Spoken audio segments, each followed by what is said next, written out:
Ngayon lang ako nakapunta sa isang haunted house na hindi man lang nakakatakot. Ang mga props ay sobrang peke. Imbes na matakot, parang nanonood lang ako ng komedya. Mga materyalistang tulad natin, wala talagang kinatatakutan. Hindi naman totoo ang mga multo. Sabi ko na nga ba, sana hindi na lang tayo pumunta rito. Malapit na akong mag-level up sa laro ko kanina.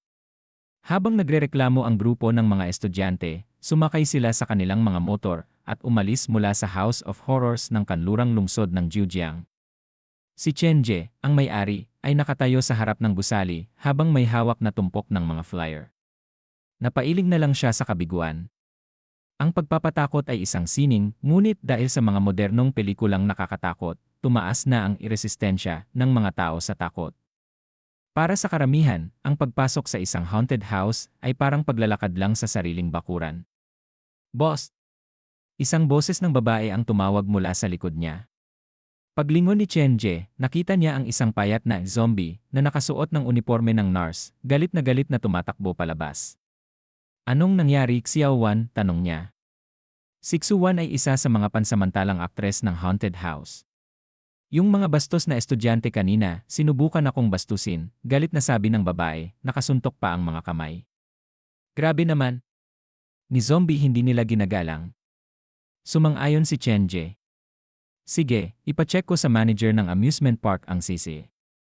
Wag na. Nang makita kong may masama silang balak, sinuntok ko agad yung isa sa mukha. Ipinakita niya ang bahid ng dugo sa kanyang damit. Tingnan mo, hindi yan peking dugo. Magaling. Dapat marunong kang ipagtanggol ang sarili mo. Napakamot ng ulo si Chenje. Mukhang tapos na rin ang araw, sabihan mo na lang ang lahat na maaga tayong mag-uwi. Ngunit hindi pa rin umaalis si Xuan. Boss, mahina niyang sabi habang inilalabas ang dalawang sobre. Mga resignation letter ni Tao Ming at Xiao Wei. Nahihiya silang personal na ibigay sa'yo. Magre-resign sila, tanong ni Chenje habang tinatanggap ang mga sobre. Sige na, may kanya-kanya tayong landas. Salamat sa kanila. Pag-alis ng aktres, tahimik na nagsindi ng sigarilyo si Chenje. 6 na buwan na ang nakalipas mula nang misteryosong mawala ang kanyang mga magulang. Ang tanging naiwan sa kanya ay ang haunted house na ito. Upang ipagpatuloy ang alaala nila, nag-resign siya sa dating trabaho at ipinagpatuloy ang negosyo. Ngunit mahirap na ang panahon. Ang mga bisita ay unti-unting nabawasan at halos hindi na sapat ang kita para pambayad ng kuryente at tubig. Hanggang kailan ko pa ito kayang ipaglaban, mahinang sabi niya. Habang naglilinis siya, lumapit ang manager ng park na si Uncle Xu. Chenje, 2 buwan ka nang may utang sa renta, galit na sabi nito. Uncle Xu, wala pa talaga akong pambayad. Bigyan mo lang ako ng 1 buwan pa, mangangako akong makakabawi ako. Yan din ang sinabi mo noong nakaraang buwan. Ngayon sigurado na ako, sagot ni Chenje, buong taimtim. Napabuntong hininga si Uncle Xu. Alam kong mahalaga sa iyo ang lugar na ito dahil sa mga magulang mo. Sige, kakausapin ko ang management pero sana makabenta ka ng mas maraming tiket. Salamat po, Uncle Xu.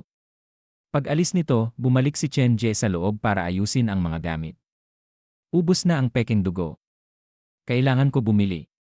Kung mas mailihis ko ng kaunti ang koridor, mas makakagulat ang mga bisita. Aray ko, sira na naman tong manika, habang nag-aayos, napatingin siya sa kisam.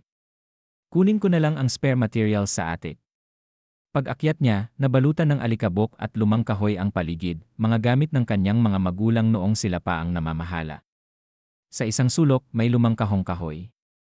Sa loob nito ay may itim na cellphone at lumang manika. Ang manika ay siya mismo ang gumawa noong bata pa siya, ngunit ang cellphone, hindi niya maalala kung kailan iyon nagmula. Nahanap ito ng pulis sa lumang ospital sa baryo, doon din huling nakita sina mama at papa. Napabuntong hininga siya. Sige na, hanapin ko na lang yung peking dugo. Kapag hindi ako kumita ngayong buwan, baka tuluyan ko ng isara ang bahay na to, ngunit bigla nagliwanag ang itim na cellphone. Teka, paano to umilaw? Patay na to noon pa. Binuksan niya ito, at isang app lamang ang laman ng screen, isang icon ng haunted house na kamukha ng kanya. Nang buksan niya ito, lumabas sa screen ang mga salitang tila sinulat sa dugo, naniniwala ka bang may mga multo sa mundong ito? Nag-isip si Chenje. Siguro meron. Pagkatapos ng ilang segundo, may lumabas ulit na mensahe, ang paniniwala mo ang magiging sagot. Mula ngayon, ikaw ang bagong tagapamahala ng bahay ng lagim. Pero ito ay hindi dahilan para magdiwang. Hanggat hindi tapos ang mga gabay, tandaan mo ito, ang pagpapakamatay ay duwag na gawain, kaya gawin mo ang lahat para mabuhay. Bumukas muli ang screen, at nakita niya ang status ng kanyang haunted house, Western Jujiang Haunted House Kalagayan, halos magsara magandang reputasyon, 0 bilang ng bisita, araw-araw 4, buwan-buwan 1-0 mga manggagawang multo. Wala mga kagamitan, wala mga unlockable scenario, Murder Early Midnight, The Third Sick Hall, The Haunted Here's Daily Mission, kumpletuhin ang mga misyon ng haunted house upang magbukas ng mga bagong nakakatakot na tagpo. Layunin ng pagpapalawak, 100 bisita kada buwan, 60% magandang reputasyon. Habang tinititigan ni Chen Jie ang kakaibang interface, bigla siyang napangiti ng marahan. Kung totoo man ito, baka ito na ang huling pag-asa ko. Ang API na may icon ng haunted house ay kahawig ng mga karaniwang management mobile games, pero imbes na magpatakbo ng hotel, aquarium, o pet shop, ang layunin dito ay magpatakbo ng bahay ng lagim. Tinitigan ni Chen Jie ang screen, at isang tanong lang ang umikot sa isip niya, bakit may ganitong kakaibang API sa cellphone na iniwan ng mga magulang ko? Habang tinitingnan niya ang interface, napansin niyang tugma ang lahat ng impormasyon, bilang ng bisita, mga eksena, at kalagayan sa aktual na haunted house na kanya mismong pinapatakbo. Para bang konektado ang API sa totoong mundo. Pareho silang naghihinalo, parehong nasa bingit ng pagsasara. Posible kayang ginawa ang larong ito batay mismo sa haunted house ko. Kung ganoon, kapag may nagbago sa laro mangyayari rin kaya sa totoong buhay, bulong niya. Sa listahan ng mga senaryos, nakita ni Chen Jie na ang kasalukuyang tagpo, Night of the Living Dead, ay binigyan ng napakababang grado. Maging ang Minhon, na minsan nang nabanggit sa lokal na dyaryo, ay may rating lang na 0.5 bituin. Kung yun lang ang nakuha ng Minhon, ano pa kaya ang mga nakalock na eksena? Sinubukan niyang i-click ang isa, ngunit lumabas ang babala. Kailangang kumpletuhin muna ang daily missions upang ma-unlock ang bagong senaryos. Parang ganito pala to, kapag natapos ko ang mga daily mission, magbubukas ang mga bagong eksena. Kapag mas marami akong eksena, mas dadami ang bisita at lalaki ang negosyo. Dahil sanay si Chen Jie sa mga mobile games, madali niyang naintindihan ang sistema. Pagbukas niya sa tab ng Daily Missions, lumitaw ang 3 pagpipilian, madaling misyon, may 3 elemento sa matagumpay na haunted house, kwento, tagpo, at atmosfera. Kumpletuhin ang background story ng Night of the Living Dead at Minhon, normal na misyon. Ayusin ang lahat ng mga mannequin, sa loob ng haunted house bago maghating gabi, nightmare mission. Alam kong hindi ka pa rin lubos na naniniwala sa mga multo. Kung ganon, maglaro tayo ng isang laro. Malalaman mo ang katotohanan kapag idinilat mo ang iyong mga mata. Paalala, isang misyon lang ang maaaring gawin bawat araw. Mas mahirap ang misyon, mas malaki ang gantimpala, pero mas mapanganib din ito. Napakunot ang noo ni Chen Jie. Ang mga misyon sa API kailangang gawin sa totoong buhay. Upang subukan, pinili niyang magsagawa ng isa. Mas mataas ang gantimpala kung mahirap ang misyon, pero may babala sa dulo, baka delikado nga. Yun siguro sa normal mission muna ako magsisimula. Kumuha siya ng toolbox at isang balde ng peking dugo, saka sinimulan ang pag-aayos ng mga manika sa loob ng haunted house. Pagsapit ng gabi, madilim na ang paligid. Para makatipid ng kuryente, hindi na niya binuksan ang mga ilaw sa pasilyo. Nagsindi siya ng flashlight at, habang nakasipit ito sa kanyang kilikili, nag-ikot sa buong gusali. Kung may ibang makakita sa kanya, isang lalaking pagalagala sa madilim na haunted house na puno ng mga sirang manika, baka akalain nilang multo siya at tumawag pa ng pulis. Hindi ko akalain ganito karami ang kailangang ayusin. Kasalanan ko rin, masyado akong nagpabaya nitong mga araw. Eksaktong 11:45 tumunog ang cellphone. Normal mission complete. Ang pagtuon sa detalye ay susi sa perpektong takutan. Gantimpala, background music, Black Friday. Black Friday. Hindi ba ito yung kantang ipinagbawal sa ibang bansa? Sinasabing nagdudulot daw ng depresyon o pagnanasa sa pagpapakamatay sa mga nakikinig, lumabas ang imahe ng isang C sa item storage ng API. Anong klaseng reward to? Joke ba to? Pinindot niya ito at biglang tumugtog ang isang malungkot, madilim na musika. Habang tumatagal, para bang hinihigop si Chen Jie ng dilim. Ang paligid ay naglaho at para siyang nasa isang walang katapusang pasilyo. Nang matapos ang kanta, tumatagaktak ang pawis niya sa likod. Stye, tututu. Ito nga yata ang orihinal na track. Ngayon, kumpirmado, ang mga misyon sa laro ay may epekto sa totoong buhay. Sa halip na matakot, nakaramdam siya ng kakaibang pag-asa. Maingat niyang sinab ang kanta, isinara ang api at nagpa siyang magpahinga. Habang nakahiga, hindi siya dalawin ng antok. Ang mga nangyari sa araw na iyon ay tila isang panaginip na kailangang pagnilayan. Hindi niya namalayang lumampas na ang 12 oras ng gabi. Hindi talaga ako makatulog, bulong niya habang kinuha ulit ang itim na cellphone. Siguradong may bago na namang mga daily mission, di ba? Binuksan niya ang api at gaya ng inaasahan, nagbago ang listahan, madaling misyon, upang maibigay sa mga bisita ang nakakatakot na karanasan, maglagay ng sound detectors o CCA para masundan ang kanilang paggalaw, normal na misyon. Ang isang kamay ay hindi makakapalakpak mag-isa. Kailangan mo ng mga kasamahan. Mag-recruit ng mga bagong tauhan, nightmare mission, hindi ka pa rin naniniwala sa mga multo. Kung ganon, maglaro tayo ulit ng isang laro. Ang katotohanan ay makikita mo lamang kapag idinilat mo ang iyong mga mata. Napaisip si Chenje. Ang madali, kailangan ng pera para sa mga kamera. Ang normal, kailangan ng mga bagong empleyado, pero kakaresign lang ng 2 at wala na siyang oras o budget. Kaya ang tanging natitira. Ang mas mahirap, mas maganda raw ang gantimpala, siguro oras na para subukan ko ang nightmare mission. Alam kong hindi ka pa rin lubos na naniniwala sa pag-iral ng mga multo sa mundo. Sa ganitong kaso, paano kung maglaro tayo ng isang maliit na laro? Ang katotohanan ay mabubunyag kapag binuksan mo ang iyong mga mata. Tulad ng nabanggit kanina, napakalabo ng paglalarawan ng nightmare mission, gayunman may kakaibang kilabot itong hatid. Batay sa introduksyon, parang may kinalaman ito sa isang laro, pero paano magiging nightmare mission ang simpleng laro lang? Para matapos ang normal mission, ilang oras na walang tigil na nagtrabaho si Chenje. Halos hindi na siya makahinga matapos ayusin ang lahat ng manikin. Habang nilalaro-laro niya ang telepono, nagsimulang magising ang kanyang kuryosidad. Subukan ko kaya? Paglitaw ng ideyang iyon, mabilis itong lumaganap sa kanyang isipan, parang baging na unti-unting bumabalot sa bawat sulok ng kanyang utak. Ang nightmare mission ang may pinakamagandang gantimpala, at dahil hindi ko kayang tapusin ang easy at normal mission ngayong araw, ito na lang ang natitirang pag-asa ko. Kung hindi siya makakaahon ngayong off-season, siguradong magsasara ang haunted house. Alam ni Chenje kung gaano kaselan ang kanyang sitwasyon. Isang swerte lang na natagpuan niya ang kakaibang pag-asang ito, kaya hindi niya hahayaang lumagpas ito. Sige na nga. Darating din naman ang panahon na kailangan kong subukan ang nightmare mission, kaya bakit hindi ngayon? Umupo siya sa kama at pinindot ang huling misyon. Sigurado ka bang gusto mong tanggapin ang nightmare mission? Pagkatapos tanggapin, maaaring mangyari ang mga hindi inaasahang bagay. Sigurado. Kumislap ang telepono at lumitaw ang tunay na detalye ng misyon. Kailangan mo ng matinding tapang, pambihirang swerte, at kaunting tulong upang makita ang nakatagong mundo. Ang larong lalaruin natin ay tinatawag na ikaw na isa pa sa salamin.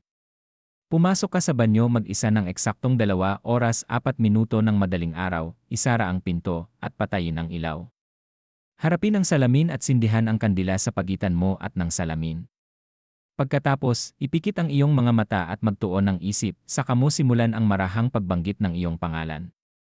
Anumang bagay ay maaaring mangyari sa dilim, maaaring may hindi pamilyar na mukha na lilitaw sa salamin, o baka may pares ng matang nakatingin sa iyo mula sa isang sulok, o baka may dugong tumutulo mula sa kisam o pader. Anuman ang mangyari, manatiling tahimik at huwag gagalaw sa harap ng salamin.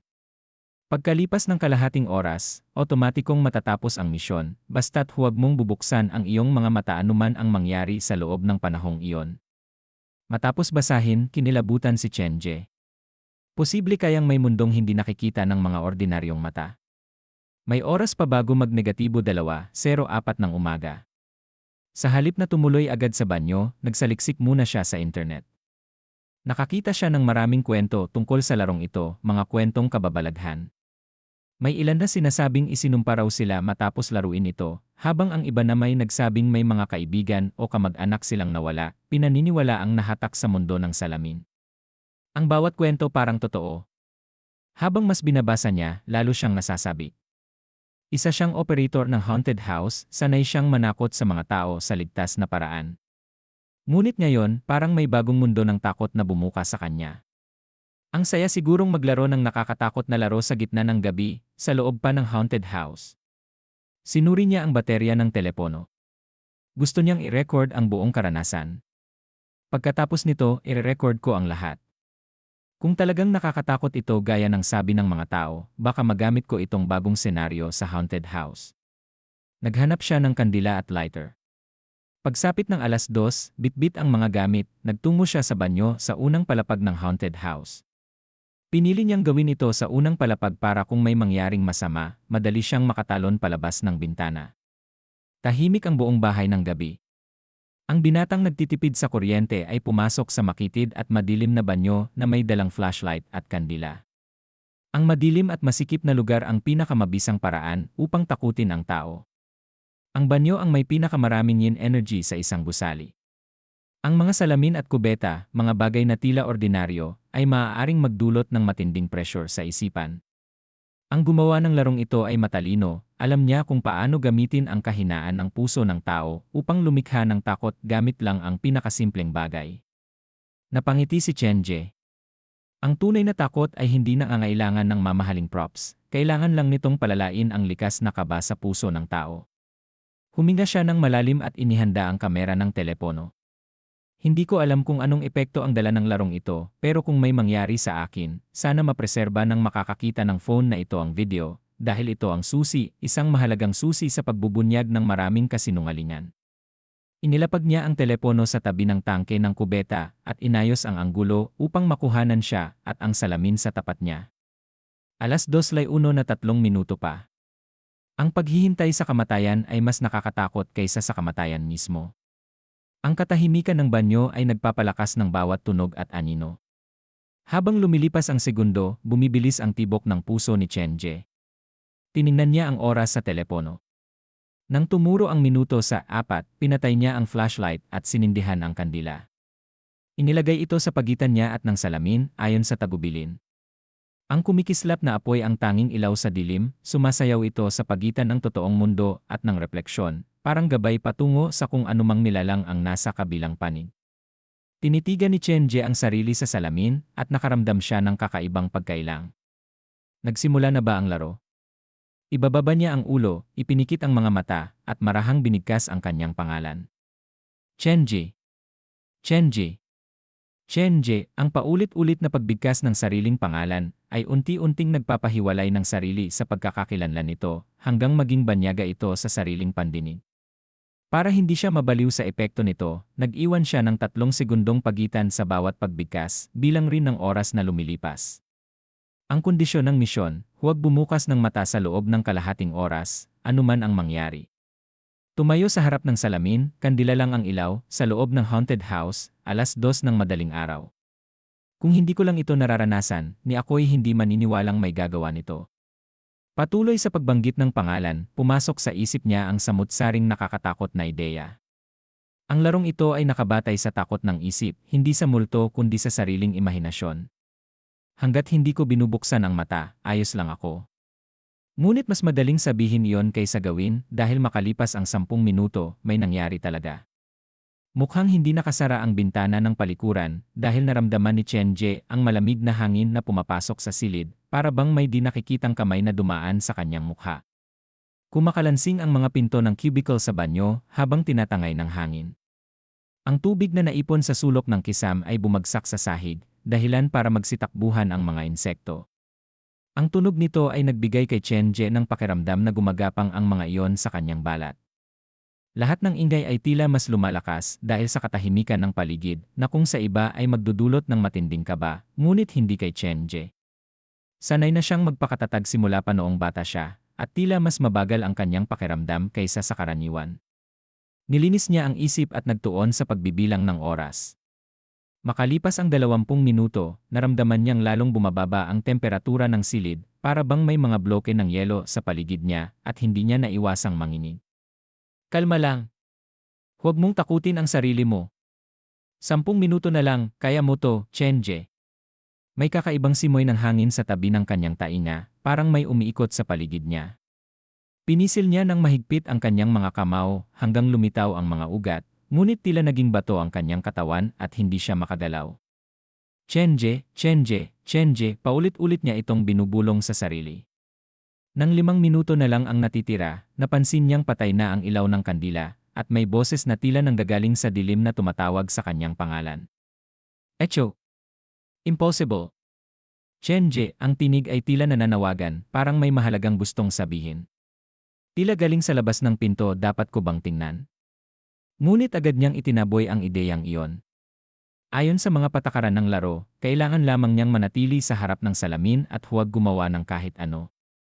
Nagpatuloy siya sa pagbibilang sa isip, ngunit lalong naging malinaw ang boses sa kanyang tainga. Ngayon ay sigurado siyang may ibang taong tumatawag sa kanya mula mismo sa labas ng banyo. Bakit parang apurado siya? Ako ang naglalaro nito, hindi siya. Obvious na patibong to, sobrang halata naman. Inismiran niya ito. Maganda ang setup at atmosphere, pero napakasimpleng scare tactic. Sa huling 3 minuto, may matinis na tunog mula sa pinto ng banyo. Parang may kumakamot dito gamit ang kuko o ngumangat-ngat ito gamit ang ngipin. Kumalansing ng bahagya ang pinto, tila anumang sandali ay bubukas.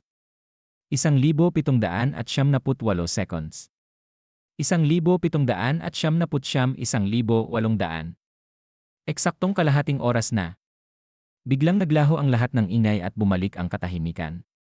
Upang makasiguro, hindi agad iminulat ni Chenje ang kanyang mga mata. Nagbilang pa siya ng 300 segundo bago umatras, ipinatong ang 2 kamay sa dibdib, at dahan-dahang iminulat ang mga mata. Patay na ang kandila at balot ng dilim ang buong palikuran. Ngunit may kakaibang pakiramdam siya, parang may nagbago. Binuksan niya ang flashlight, at nang lumitaw ang liwanag, napatigil siya. Wasak ang salamin, punang bitak, at ilang piraso ng sarili niyang refleksyon ang tumingin pabalik sa kanya. Ngunit higit na nakakatakot ay ang sirang manika na nasa harap ng salamin. Ang mga mata nitong yari sa buttons ay kumikislap at ang katawan nitong pinagtadpi-tadpi ay punang bulak. Luma na ito, ngunit agad niya itong nakilala. Ito ang unang manikang ginawa niya at iniwan sa lugar kung saan nawala ang kanyang mga magulang. Ang manika ay nakasandal sa salamin na para bang pinipigilan ang kung anong gustong lumabas mula roon. Sandali lang nakasara naman ang pinto, paano ka nakapasok? Sa bintana? Hindi, teka, mas malaking tanong, paano ka gumagalaw mag-isa? Nanghina si Chenje, tila gumuho ang mundo niya. Ilang minuto silang nagtitigan ng manika bago siya muling natauhan. Dahan-dahan niyang inabot ito. Habang papalapit, napansin niyang parang sinusundan siya ng mga mata nitong buttons. Napakunot ang kanyang labi. Iniwasan niya ito at kinuha ang cellphone sa tabi. Buti na lang, matalino ako't nag-record. Natapos na ang video. Gumawa siya ng kopya at agad itong pinanood. Mahina ang kalidad ng video, kumikislap lang ang apoy ng kandila, at habang maingat si Chenje sa harap ng salamin, tila kampante naman ang refleksyon niya roon. Sa unang 10 minuto, wala pang kakaiba. Ngunit pagsapit ng 11, nagsimulang gumalaw ang pinto ng cubicle, kahit walang marinig na hangin sa video. Pagkatapos ay may static na puti sa screen. Habang nagpapatuloy, lalong nakakatindig balahibo ang eksena, marahil dahil sa likas na takot ng tao sa dilim at sa hindi maipaliwanag. Habang pinapanood niya, namutla ang mukha ni Chenje. Sigurado siyang hindi siya gumalaw nang ipinikit niya ang mga mata, ngunit sa video, makikitang unti-unti siyang yumuyuko patungo sa salamin, halos dumikit na ang ilong niya roon. Ilang segundo pa, biglang nabasag ang salamin na parang may gumigiling sa loob. Ang refleksyon ni Chenje ay ngumiti ng nakakatakot at sinubukang lumabas mula sa salamin. Sa sandaling iyon, namatay ang kandila at nagtapos ang video. Hindi nakita sa video ang manika, kaya ni hindi niya alam kung ano talaga ang nangyari sa huling 5 minuto. Mukhang gusto niyang lumabas sa salamin, pero pinigilan siya ng manika. Kung ganoon, iniligtas ako ng manikang ito. Kinuha niya ito at tiningnan ng seryoso. Naiintindihan mo ba ako? Alam mo ba kung ano nang nangyari sa mga magulang ko? Siyempre, hindi sumagot ang manika, ngunit tila mas nagliliwanag ang mga mata nitong buton sa dilim. Yumakap si Chenje sa manika at tumingin sa pinto ng banyo. Dahil natatakot lumabas, umupo siya sa ilalim ng bintana at binuksan ang cellphone. May bagong mensahe sa screen, napakaswerte mo. Binabati kita sa pagtatapos ng nightmare mission. Nakamit na gantimpala, kasanayang pangpatay, Mortician's Makeup. Ang isang mortician ay nagbibigay buhay sa anyo ng mga patay, binibigyan sila ng walang hanggang ganda. At may dagdag pang mensahe, natapos ang unang nightmare mission. Nakuha ang titulong, Baguhan ng Nightmare Town. Nabuksan ang trial mission para sa isa-star scenario, Murder Ely Midnight. Kapag natapos mo ito, may dagdag ito sa iyong haunted house. Napangiti si Chenje. Tama nga, malaking tulong ang makeup sa tagumpay ng isang haunted house mula sa mga aktor hanggang sa props. Isang mahusay na makeup artist ang kayang magbigay ng tunay na takot, kasanayan at talento. Mukhang iba talaga ang gantimpala sa nightmare mission, direktang kapaki-pakinabang para sa akin. Habang iniisip ito, naramdaman ni Chenje ang muling pag-alab ng kanyang damdamin. Nasaksihan na niya ang pag-iral ng ibang mundo, isang daigdig ng takot, kadiliman at panganib. Marahil nandoon ang kanyang mga magulang, ngunit sa ngayon, sapat na ang mag-alala sa sariling kaligtasan. Mabuti na lang at naroon ang itim na telepono, ang tanging pag-asang mayroon siya. Sa ngayon, mas mahalagang patatagin ko muna ang negosyo ng haunted house at makaligtas sa paparating na krisis sa pera. Hinugot niya ang kanyang telepono. Buti na lang, muntik na akong mapahamak. Ibig sabihin, hindi biro ang mga nightmare mission. Pero, hindi ko kailangang gawin lahat ng mag-isa. Sa panahon ngayon, isang pindot lang, may tulong ka na. Nag-login siya sa ilang tanyag na supernatural forums at in-upload ang orihinal na video. Ilang segundo pa lang ang lumipas, tinawag na ang video niyang, sino ang nasa salamin. Mabilis itong kumalat at pinag-usapan. Marahil ay nagsawa na ang mga tao sa mga chismis at karaniwang balita, kaya gustong magpalit ng tema.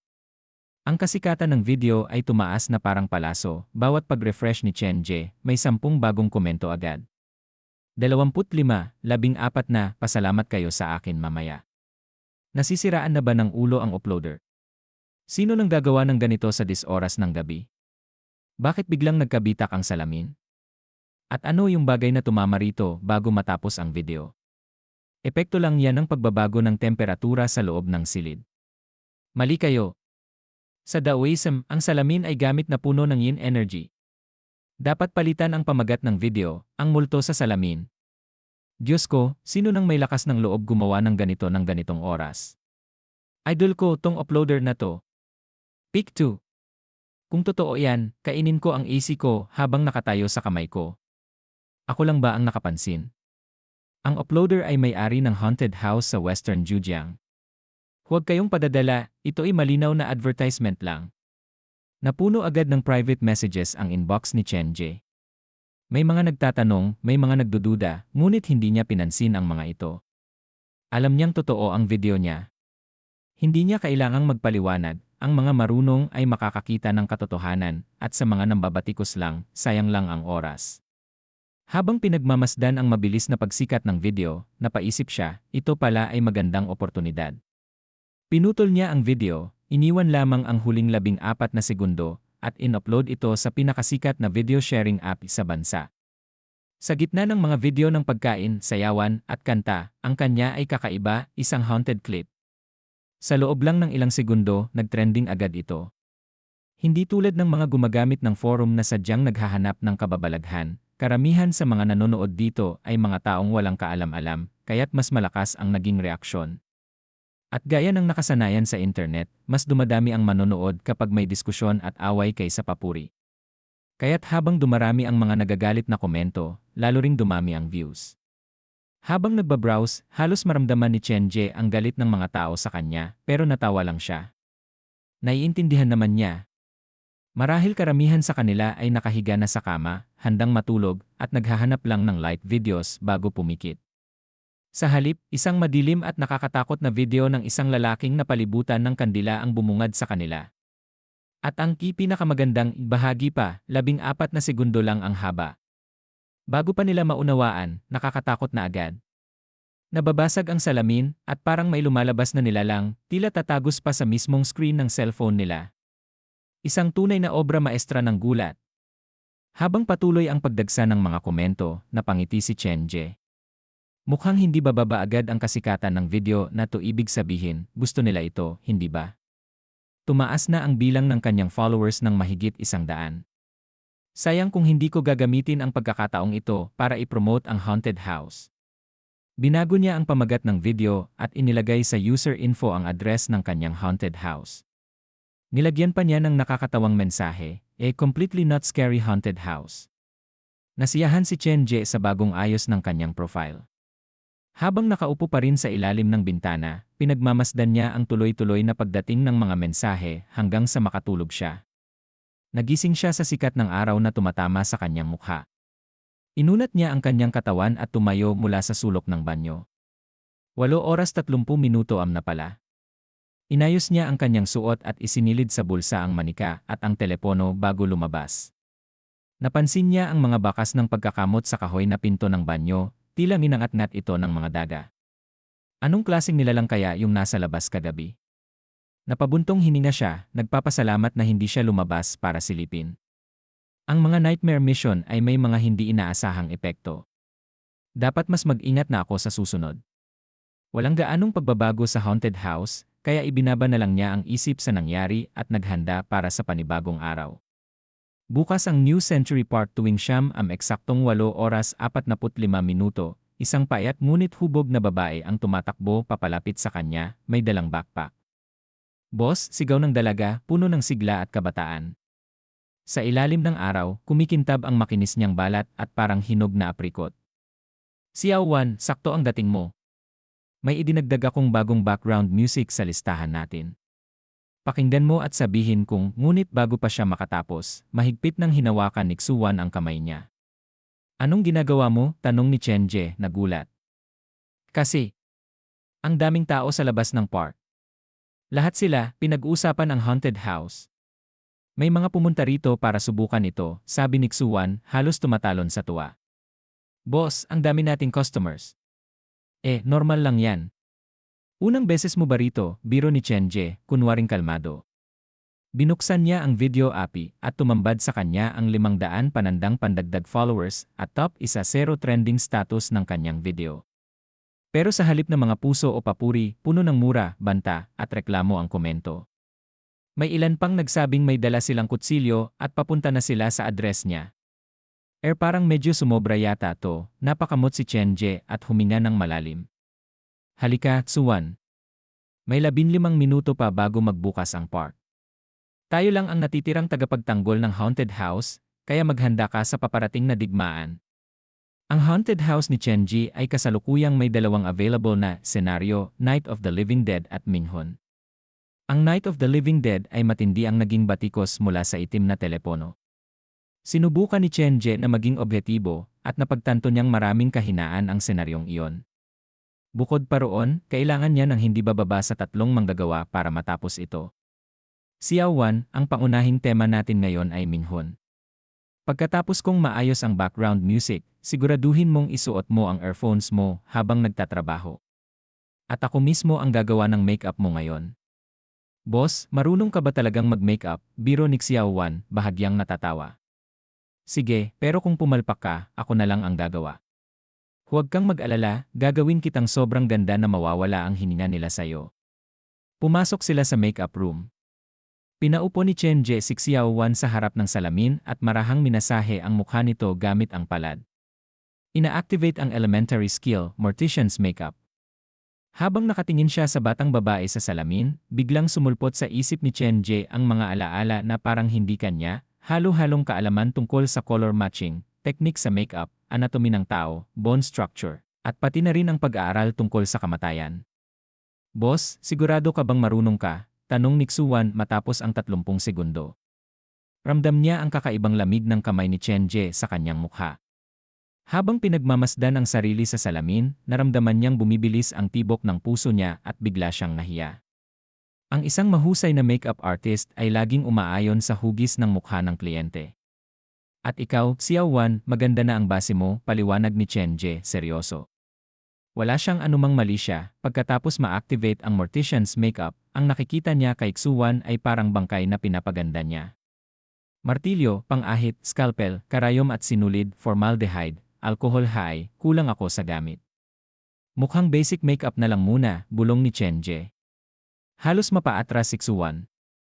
Hindi niya maintindihan kung bakit kailangan ng ganoong mga nakakatakot na kagamitan sa simpleng makeup para sa haunted house. Pero dahil nahihiya siyang tumanggi, nanahimik na lang siya at nagdasal na sana maayos ang kalabasan. Masyadong maputla ang foundation at masyadong matingkad ang blush. Nasaan ang lipstick? Reklamo ni Chenje habang pinaghalo-halo ang mga kulay. Ang husay ng galaw niya ay tila isang profesional na makeup artist. Boss, huwag ka nang masyadong magpakahirap. Madilim naman sa loob ng haunted house, hindi rin makikita ng mga bisita.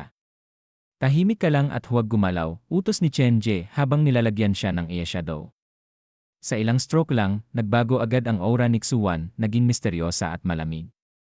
Napatitig si Xuan sa salamin na bigla sa sarili. Isang blush lang ng cherry red ay masyadong simple, kulang sa lalim. Pero kung haluan ng kaunting purple, mas kakaiba. Parang magkasintahan ang mga kulay na ito, paliwanag ni Chenje habang nagbiblend ng kulay sa kanyang palad. Boss, ano na naman yan? Masakit sa mata ang blush ng haunted house natin.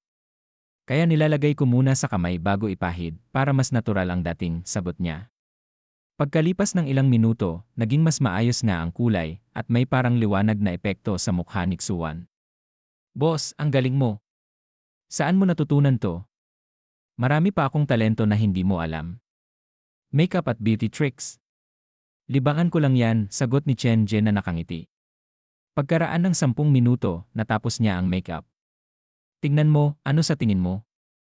Ang babaeng nasa salamin ay parang galing sa isang lumang pintura, isang klasikal na kagandahan mula sa silangan, ngunit may kakaibang pakiramdam ng kamatayan. Napatayo si Xuan, umiikot sa harap ng salamin. Boss, hindi ako makapaniwala, ako ba talaga to? Pero bakit parang bangkay ang itsura ko? Napakunot din ang noo ni Chenje. Siyempre, ang mortician's makeup ay para sa mga patay, kaya natural lang ang ganoong epekto. Huwag mo na lang isipin yan. Malapit nang magbukas ang amusement park. Magbihis ka na at pumwesto sa Minghon Scenario sa second floor. Isuot mo ang Bluetooth earpiece mo at sundin ang mga utos ko. Pinayapa ni Chenje ang sitwasyon at ibinaling si Xuan sa trabaho. Ginamit niya ang natitirang oras upang ayusin ang mga manika at props sa Minghon. Dahil sa mortician's makeup, mukhang buhay ang mga ito kahit walang kaluluwa. Ayos na muna to, babalikan ko na lang para kulayan ulit. Pagbaba niya, narinig na niya ang maingay na mga bisita. Nandito ka rin ba para maghiganti sa gagong yon? Dahil sa kanya nabasag ang cellphone ko. Maswerte pa kayo. Ako, halos mawalan na ng pantalon dahil sa video niya kagabi. Hindi mapigilan ni Chenje ang matawa pero pinigilan niya ang sarili. Huminga siya ng malalim, pinanatiling seryoso ang mukha at binuksan ang pinto. Maligayang pagdating sa munting House of Horrors ko. Napangiti siya nang makita ang mahabang pila ng mga tao. Xiao Chen, punagad ang lugar mo sa aga pa lang. Ayos yan, sabi ng maintenance worker. Ayos lang, nagpapasalamat ako sa suporta, sagot ni Chenje. Suporta? Kapal ng mukha mo. Nandito kami para maningil, hindi para mag-enjoy. Ikaw ba talaga yung lalaki sa video kagabi? Nasaan ang kutsilyo ko? Nagkagulo ang mga bisita, pero mahinahong nagsalita si Chenje, dahil nandito na rin kayo, bakit hindi nyo subukang pumasok? Ang pinakamabisang paraan para labanan ang takot ay harapin ito. Kasalanan ko na hindi ko kayo binalaan sa video kagabi. Bilang paghingi ng tawad, kalahating presyo lahat ng tiket ngayon. Sayang naman kung palalampasin nyo, di ba? At doon, sa gitna ng kaguluhan at halakhakan, muling nabuhay ang House of Horrors ni Chenje. Labanin ang lason gamit ang lason. Akala mo madali kaming linlangin. Bro, bigyan mo na lang ako ng pera para maayos ko yung screen ng phone ko, tapos alis na ako. Akala mo matatapos to sa discounted ticket lang? Walang ganyanan. Pagkatapos ng ilang minutong pagtatalo, wala pa ring bisitang gustong pumasok sa haunted house. Nanatili silang lahat sa labas ng gate, parang may mina sa pasukan. Halatang halata ang takot sa kanila, kaya napabuntong hininga si Chenje. Wala bang kahit isa sa inyong gustong sumubok?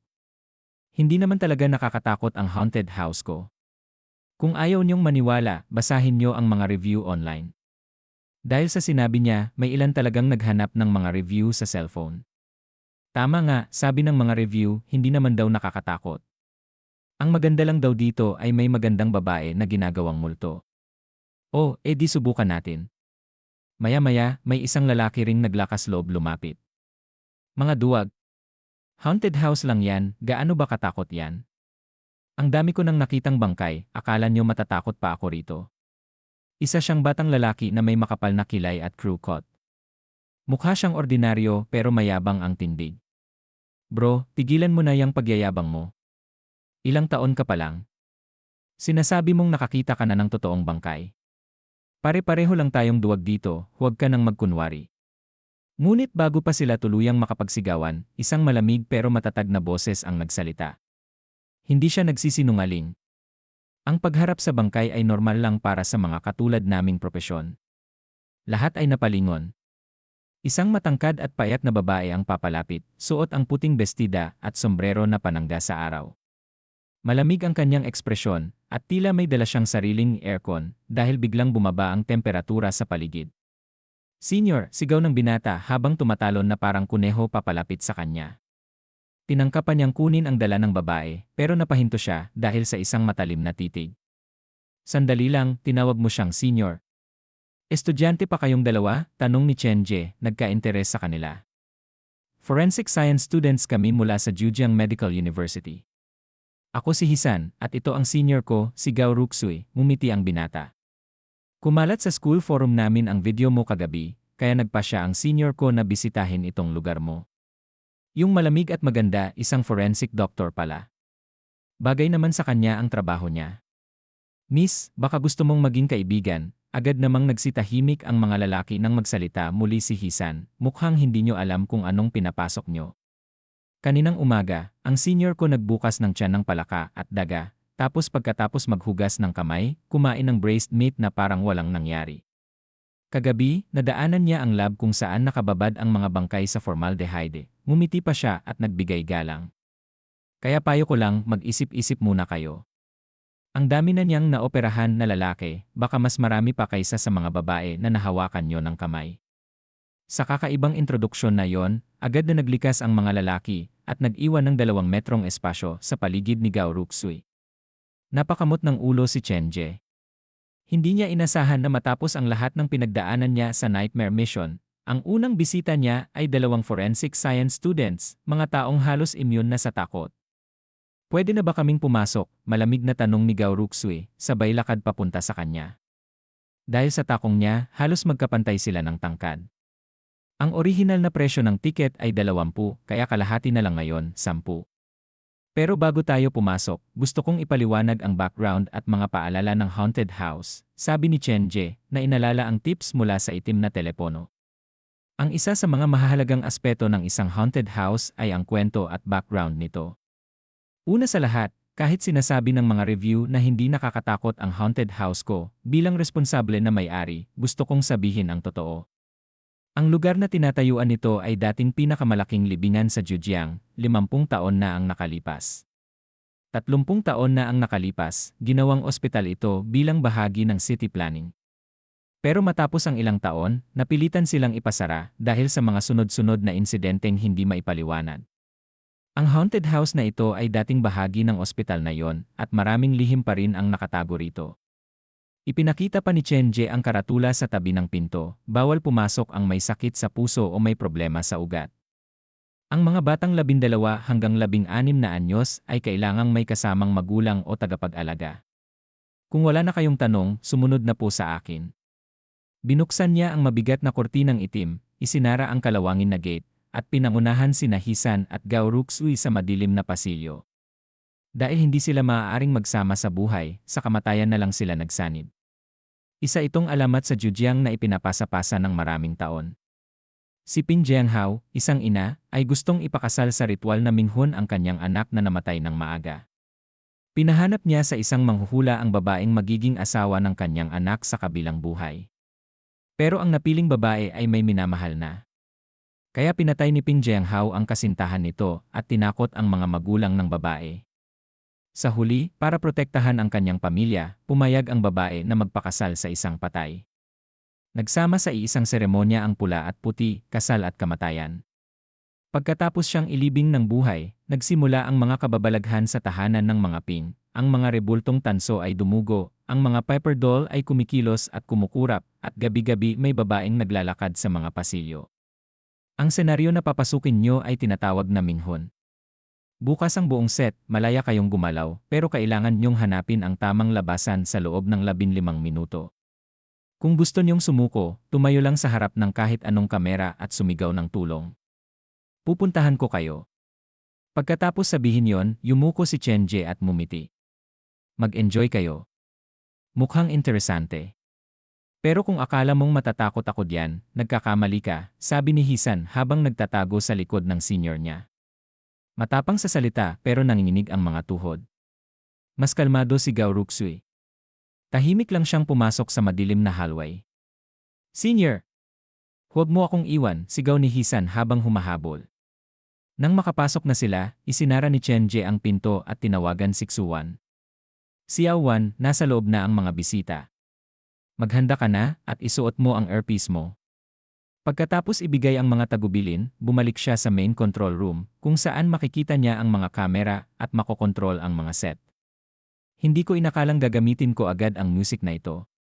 Medyo madilim talaga ang tono, pero dahil hindi ordinaryong bisita ang mga ito, wala akong choice. Binuksan niya ang audio system at pinatugtog ang Black Friday music sa paulit-ulit na loop. Nakaupo siya sa harap ng mga monitor, nakamasid kina Hisan at Gao Ruksui. Kung sakaling may kakaibang mangyari, handa siyang tumakbo agad para iligtas sila.